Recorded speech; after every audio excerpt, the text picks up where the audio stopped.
क्या संसार में केवल सुख का होना संभव नहीं है? प्रत्येक आत्मा का लक्ष्य केवल सुख की प्राप्ति ही तो है।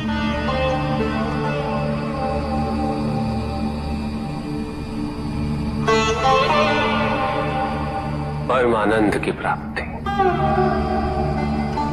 किंतु हम सुख नहीं, सुख को प्रदान करने वाली वस्तुओं को एकत्रित करना ही जीवन का उद्देश्य मान लेते हैं।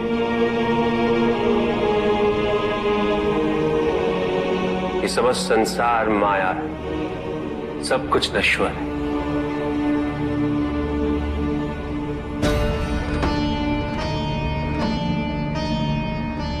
जिन वस्तुओं को हम सुख का स्रोत समझकर एकत्रित कर रहे हैं वो सदैव नहीं रहेंगे। जो व्यक्ति सत्य को जानते हुए भी लोभ का परित्याग नहीं करते, वो सदैव इन्हें खोने के भय में जीते।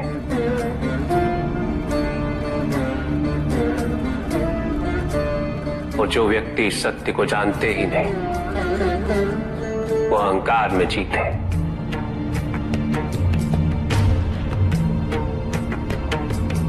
और जहां अहंकार और भय उपस्थित हो, वहां सुख कैसे रह सकता?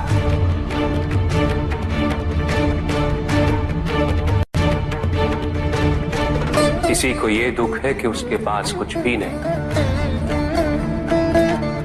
और जिसके पास सब कुछ, उसे ये दुख है कि पाने को कुछ शेष नहीं। सुख को हम स्वयं अपने दृष्टिकोण से परिभाषित कर देते हैं, जबकि वास्तविकता इससे भिन्न है।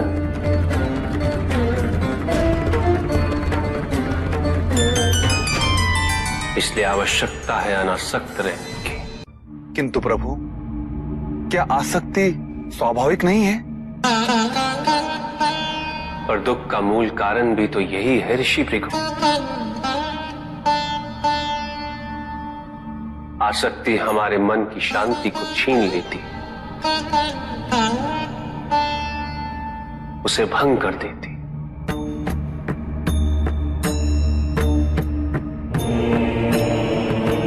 हमारी बुद्धि को स्थिर नहीं रहने देती, उसे चंचल बना देती।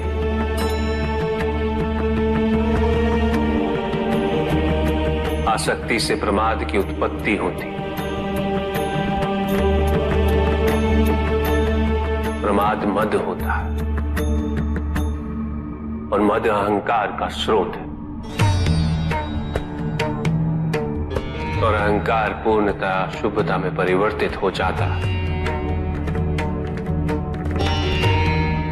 अर्थात आसक्ति अशुभता की जननी। इसलिए अनावश्यक है। तो प्रभु, आसक्ति को अनासक्ति में कैसे परिवर्तित किया जा सकता है? और हम आसक्ति से कैसे उबर सकते हैं प्रभु? आसक्ति से मुक्त होना ही अनासक्ति है। आसक्तिहीन होने के लिए अपने और पराये का भेद मिटाना अनिवार्य है।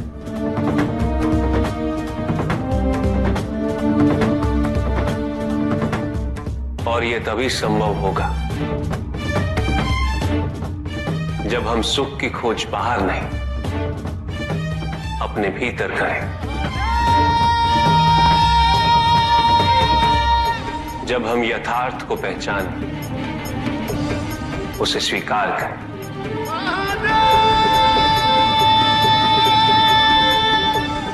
हम अपने सुख को सांसारिक तत्वों से परिभाषित नहीं करें।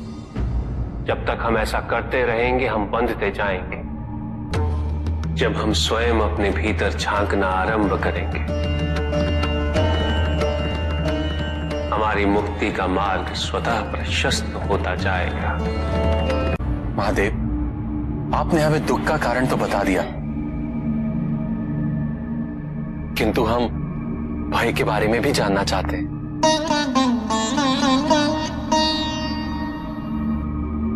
भय, भय का स्रोत है इच्छा।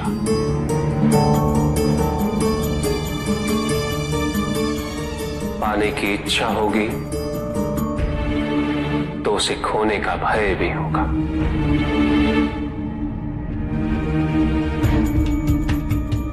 यदि जीवित रहने की इच्छा है तो मृत्यु का भय भी अवश्य होगा।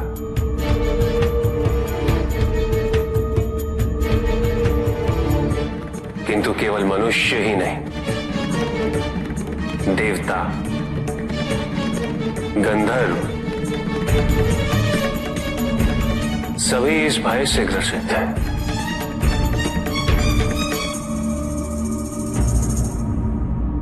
क्योंकि इच्छाओं से मुक्त कोई भी नहीं।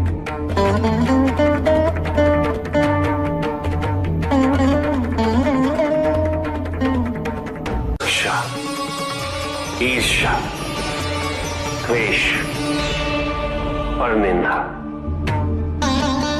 और षड्यंत्र जैसे पाप भय से ही उत्पन्न होते हैं। और प्रत्येक पाप का प्रायश्चित केवल दुख और कष्ट उठाने से ही संभव होता है।